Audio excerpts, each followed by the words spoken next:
Brigada Love Lines. Brigada Love Lines. May mga problema na minsan nahihirapan kang hanapan ng kasagutan. Mga tanong na puso lang ang makakasagot at mga sagot na puso lang ang nakakaintindi. Pakinggan ang mga kwento at mga storya ng buhay dito sa Brigada Love Lines. Brigada Love Lines. Brigada Love Lines. Brigada Love Lines.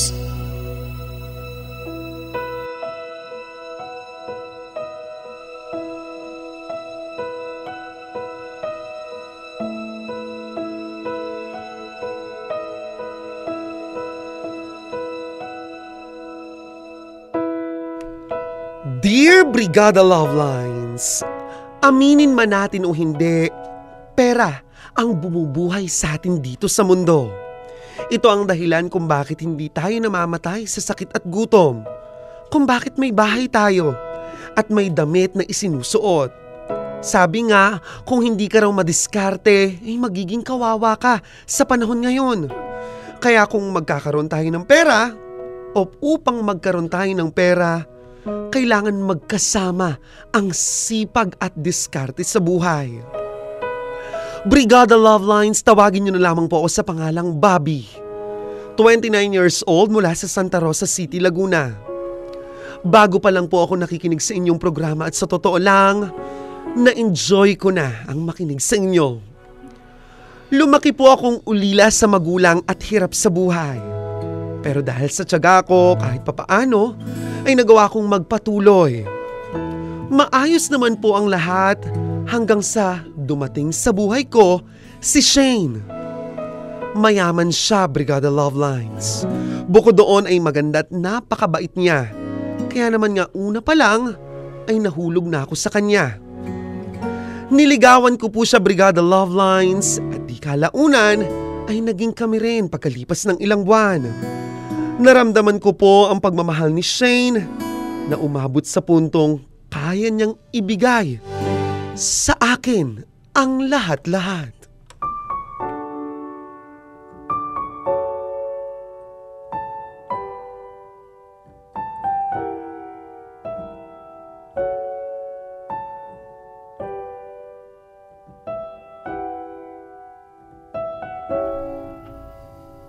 Hi, love! Oh, love. Akala ko sa susunod na linggo na tayo makikita.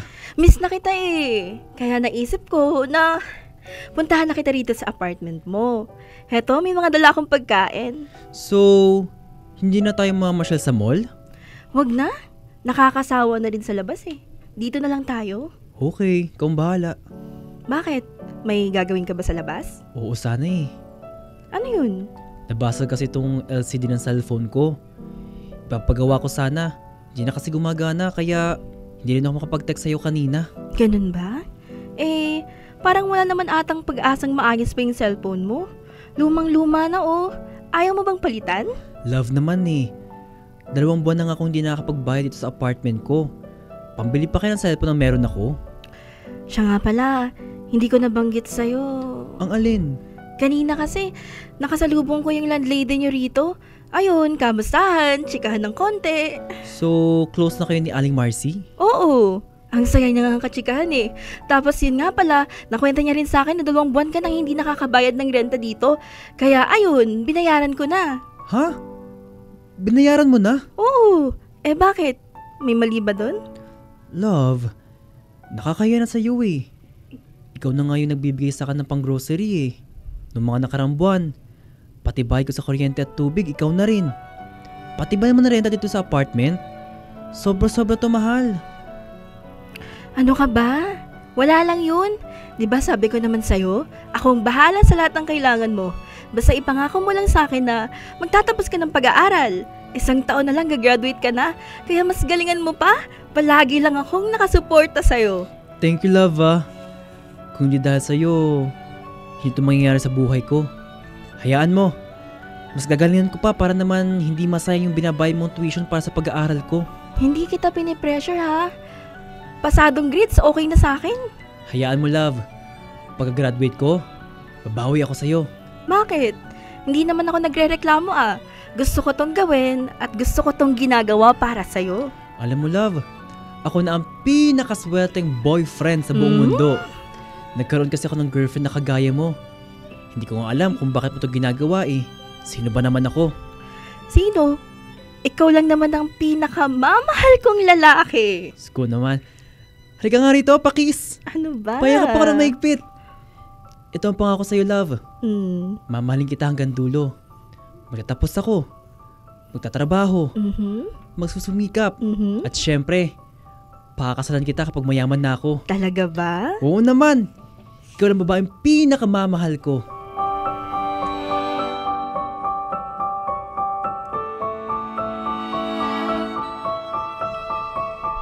Brigada Love Lines, hindi ba't nakakakilig naman talaga kapag ganito ang relasyon ng dalawang tao? Punong-puno ng pagmamahal at ng mga pangarap. Pero kasi hindi ako kinikilig sa aming dalawa ni Shane. Ang totoo kasi, Brigada Love Lines, ginagamit ko lang siya. Oo, sinabi kong nahulog ako sa kanya nung una. Pero hindi ako nahulog sa pagmamahal niya. Nahulog ako sa pera niya.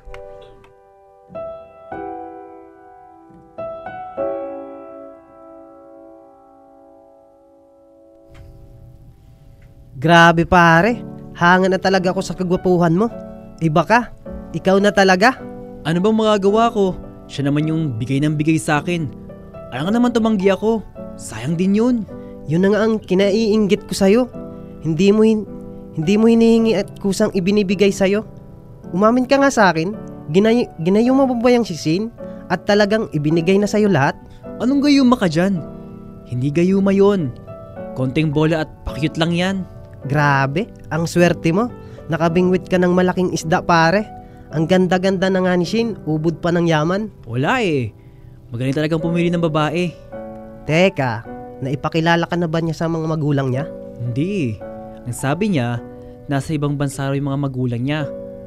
Mag-isa lang daw siya rito sa Pilipinas. Pero pare mag-ingat ka. Saan naman? Iba ka kasi mahuli ka ni Shane na ginagamit mo lang siya, na hindi mo naman talaga siya mahal. Siyempre, nag-ingat ako pare at saka may ginawa na akong paraan para kung magkahulihan, may pera pa rin ako. Mautak ka talaga? Ano naman yun? Siyempre, lahat ng pera yung binibigay niya sa akin. Hindi ko lahat ginagastos. Tinatabi ko para naman may sarili akong ipon. Sigurado ka dyan ha? Oo naman. At saka, hindi naman niya ako mahuli eh. Malaki ang tiwala sa akin ni Shane.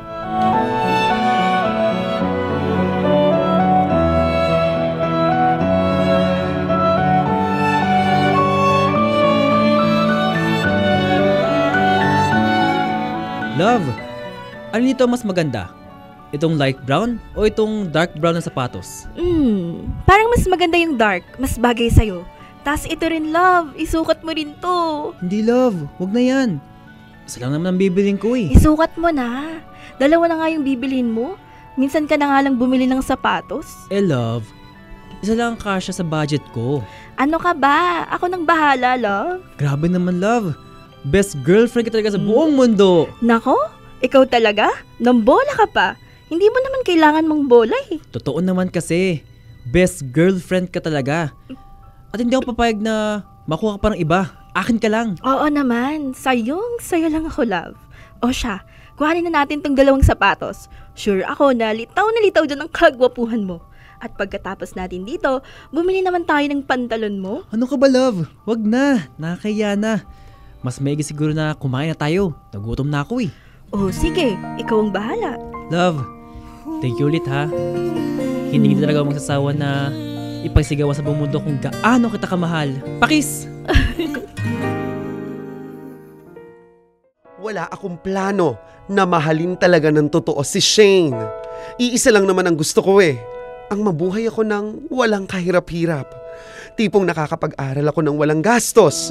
Nabibili ko ang mga luho ko ng dahil sa kanya. Iyon ang masarap na buhay para sa akin. Iisa lang din ang kailangan kong gawin. Iyon ay ang mapaniwala siya na mahal ko siya nang sa gayon ay hindi niya ako mahuli na niloloko at ginagamit ko lang siya. Hanggang sa si Shane na po mismo ang may inamin sa akin.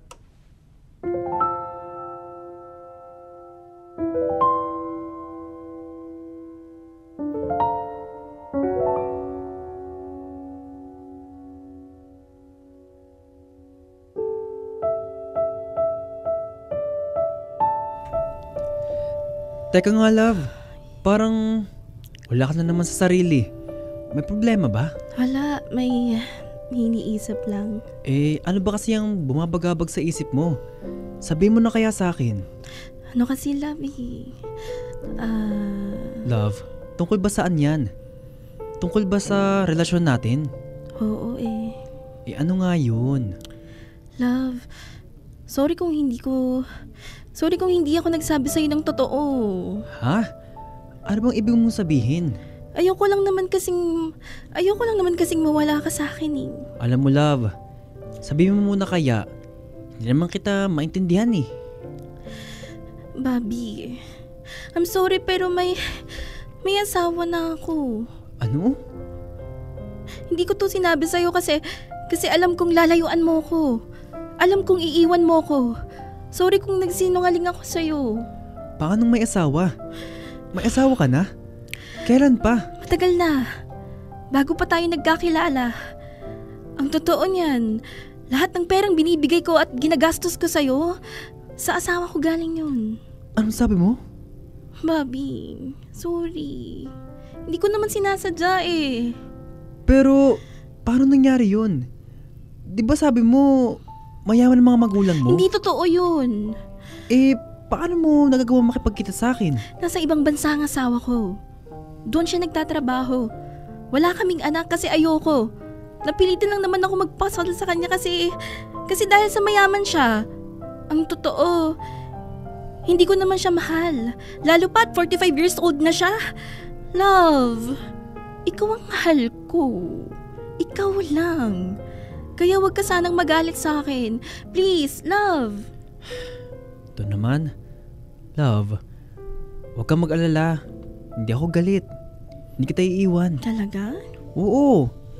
Mahal naman kaya kita. Kahit ano, tatanggapin ko.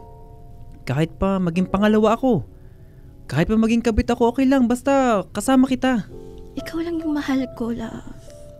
Pera lang naman yung habol ko sa asawa ko eh. Alam ko yun. Kaya, hindi tayo maghihiwalay. Ipaglalaban ko ang pagmamahal ko sa'yo. Hindi ako susuko. Nandito lang ako palagi. Dahil kagaya mo, hindi ko rin kakayanin kung mawawala ka sa akin, Shane. Binago mo ang buhay ko. At ikaw lang rason kung ba't ako masaya. Baguhin ang aking nakaraan. Oo, parehas pala kaming manggagamit ni Shane. Kung niloloko ko siya, niloloko niya rin pala ako dahil may asawa siya. Lumipas pa ang ilang buwan, hindi naman ako nangamba na iiwan ako ni Shane. Buo pa rin ang tiwala ko na ako ang mas pipiliin niya kaysa sa asawa niya kapag dumating sa puntong kailangan niyang mamili. Pero sa ngayon, masasabi kong okay lang. Ang mahalaga, mas marami siyang pera na naibibigay sa akin.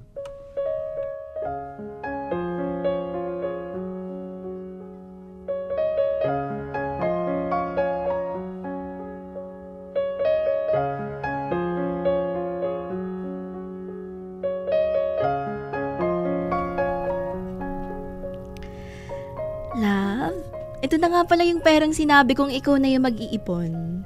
Sigurado ka ba dyan, love? Oo naman, love. May tiwala ako sa'yo. At saka para din naman to sa future nating dalawa. Paano kapag nalaman ng asawa mo? Hindi naman yun magtatanong. Hindi naman din yun magtatanong kung saan ko ginagastos lahat ng perang ipinadadala niya sa akin. O siya, sige love. Mag-o-open na ako ng bagong account sa bangko para dun sa ipon natin. Magandang idea yan, love. Siya nga pala, love. Malapit na yung graduation ko. Kailangan ko magbayad ng graduation fee. Nabayaran ko na. Pumunta ako kahapon sa school mo. Nabayaran ko na. Talaga ba, love? Oo naman. Sabi ko naman sa'yo, 'di ba? Hanggang graduation mo, ako ang bahala. At masayang-masaya naman ako kasi ginagalingan mo talaga sa pag-aaral mo. Sa tingin mo, love, kumuha kaya tayo ng sarili nating bahay. Pwede naman, love. Sa'yo natin ipangalan para safe tayong dalawa. Okay lang ba, love? May sapat ka bang pera? Pwede ko namang sabihin sa asawa ko na may ipagagamitan ako ng pera. Kaya kailangan ng malaking halaga. Siguro, planuhin muna natin, love, ng maayos. Sige, love. O siya, tara na. Baka malit na tayo. Excited na akong kuhanin yung motor mo na binili natin. Ako rin, love. Thank you, ah. Kung hindi dahil sa'yo, hindi ko matutupad tong motor na gustong gusto ko. Deserve mo yan, love.